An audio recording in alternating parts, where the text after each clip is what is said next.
Yes, we've moved. Now, since Wednesday's debate, we've heard a pile of junk from the typical talking heads about who won, who lost, and who should be killed. But no one asked the pros until now. And because you asked for it, we brought back the experts skilled at the complex art of debate to get their take on the most recent event.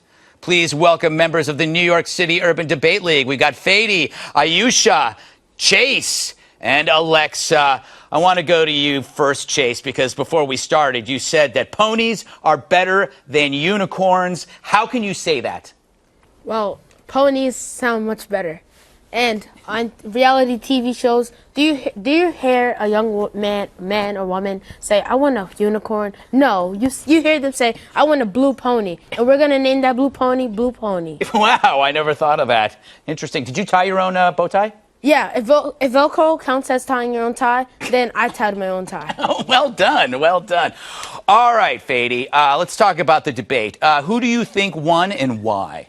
I think between two people, Chris Christie and Marco Rubio, because mostly the debate was sort of to make them fight each other. It was to juxtapose them. But really, what it came down to was who had a plan for the future, who had the most out of what they were getting and how they were going to do it. Now, how do you think the debate was moderated? The debate was sort of moderated by people who wanted to more so entertain America by making these candidates fight each other instead of giving them the presidential quality that America is looking for. You know, that's a good point. It reminds me of, like, do you ever have a friend who in high school or grade school gives you gossip about somebody else so you get mad? Like, Billy thinks you're fat. And that's what the moderators, Jake Tapper was always saying, you know, he doesn't like you with Donald Trump, and then that gets everybody mad. Good point, by the way. So, Ayesha, what did you make of it? I thought that Carly Fiorina was the best so far because of the fact that she wasn't afraid to question Donald Trump, which I think she had a lot of guts because of that. Who do you think lost? I think there was a lot of hype about Donald Trump being so great, but I think he didn't do as well as expected by a lot of people. And yeah. Interesting. I'm skipping you, Chase, because I already talked to you. All right, Alexa.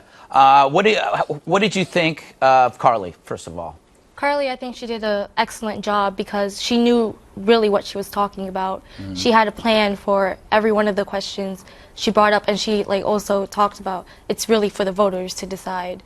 And of course, everyone wants their opinion to be, broadcasted and put out there, and that's what a candidate's for. So I think she did a good job. Yeah. Chase, when you looked at that field and you're sitting next to me, do you think that I'm probably a better candidate than all of them? Yes, of course. First, he'll be the next Donald Trump of our generation. Really? He's a lot funnier, and his hair is actually real. Wow. Unlike Donald Trump. Wow. I think Donald's hair is real. It's just unusual. It might be that. It might be. Wow, that is very diplomatic of you.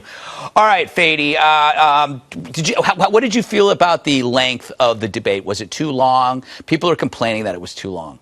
Well, for a debate that wasn't really a debate, more so sort of a verbal death match, it was more so pretty long with that. Instead of talking about actual issues, they sort of spent mostly an hour talking about each other and sort of spent 15 minutes of the debate deciding who's most pro-life. I mean, come on.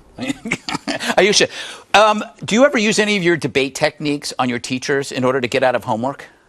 Well, not yet, but I have been planning to for times like this when I have to prepare for debates and stuff like that.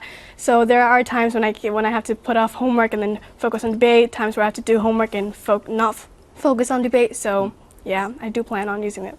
Alexa, do you have any tips for me? Let's say I'm talking to somebody on a show who disagrees with me. It might be Chase about ponies and unicorns. And I say I love unicorns. He doesn't like unicorns. He likes ponies. What kind of tips would you give me to win that debate? Well, first of all, I would just like to say, unicorns shoot rainbows. How do you not like unicorns? But They shoot rainbows. Yeah. You don't like that? I love unicorns. Oh, okay. But I think what you should use for debating actually for against everyone, is that you should always bring up points that you know is true and you know the other thing can't do. Very good point.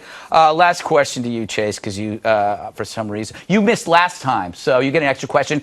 So President Obama invited a kid with a clock to the White House. Does that upset you? Shouldn't you be invited? Yes, but it's a respectful decision by the president for now. But the child, he's a very smart person. He's 14 years old, which is great for his experience. But why can I go to the White House? Yes.